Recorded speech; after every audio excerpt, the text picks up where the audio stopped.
রোজকার চিকেনে একটু অন্যরকম স্বাদ পেতে চাইলে এভাবেই বানিয়ে নিতে পারেন চিকেনের এই রেসিপিটি। প্রথমে একটি বাটিতে আমি পরিমাণ মতো টক দই, 1 চামচ মতো আদা বাটা, 1 চামচ মতো কাঁচা লঙ্কা বাটা ও কালারের জন্য দিয়ে দিচ্ছি কাশ্মীরি লঙ্কার গুঁড়ো। এরপর মিশ্রণটিকে আমি ভালোভাবে মিশিয়ে নিলাম। চিকেনের মধ্যে মিশ্রণটিকে ভালোভাবে মিশিয়ে নেব আর মেশানোর সময় দিয়ে দেব সামান্য পরিমাণ সাদা তেল। যে কোনো কিছু ম্যারিনেশনের সময় আপনি যে তেল দিয়ে রান্না করবেন তা দিয়ে ম্যারিনেট করলে ম্যারিনেশন খুব ভালো হয়।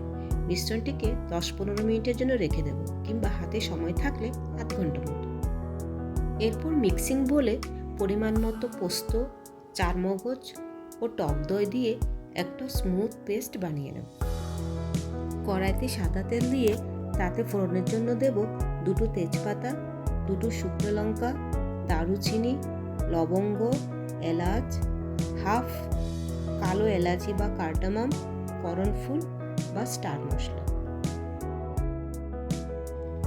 ফোড়ন থেকে গন্ধ বেরোতে শুরু করলে দিয়ে দেব বড় 3টি পেঁয়াজ কুচো। পেঁয়াজ ভাজার সময় আমি দিয়ে দেব সামান্য একটু নুন। পেঁয়াজ একটু নরম ও বাদামি রঙের হলে দিয়ে দেব রসুন কুচি। এখানে আমি প্রায় 1.5 খানা রসুন দিয়েছি।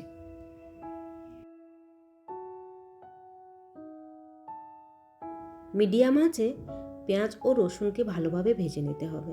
পেঁয়াজ এবং রসুন ভালোভাবে ভাজা হয়ে গেলে এরপর আমি এতে দিয়ে দেব ম্যারিনেট করা চিকেনগুলো। এ রান্নায় আমি ধনে বা জিরে গুঁড়ো কোনোটাই দিচ্ছি না।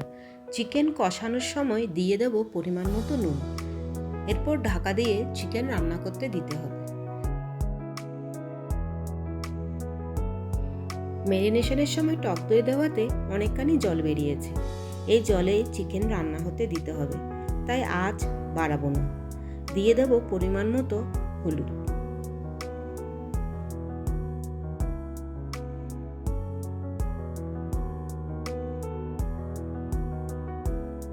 বাঙালির চিকেন রান্নায় আলু না হলে চলে না, তাই আগে থেকে ভেজে রাখা আলুগুলো দিয়ে ঢাকা দিয়ে রান্না করতে হবে। তবে আপনারা চাইলে আলু নাও দিতে পারেন। আমার বাড়িতে আবার আমার বর যেহেতু আলু পছন্দ করে, তাই আমি এতে আলু দিলাম। চিকেন ও আলু মোটামুটি সেদ্ধ হয়ে যাবার পর দিয়ে দেব পোস্ত, চারমগজ ও টক দইয়ের মিশ্রণটিকে। এরপর চিকেনকে আরও 10 থেকে 15 মিনিট রান্না হতে দিতে হবে। নামানোর আগে দিয়ে দেব একটু ঘি ও শাহি বিরিয়ানি মশলা পাউডার। চিকেনের এই পদটি ফ্রাইড রাইস ও পরোটার সঙ্গে খেতেই বেশি ভালো লাগবে। এই ধরনের আরও রেসিপি পেতে চাইলে আমাকে অবশ্যই ফলো ও সাবস্ক্রাইব করতে হবে। সবাই ভালো থাকবেন, সুস্থ থাকবেন। দেখা হবে আগামী ব্লগে। ততক্ষণ রাখলাম।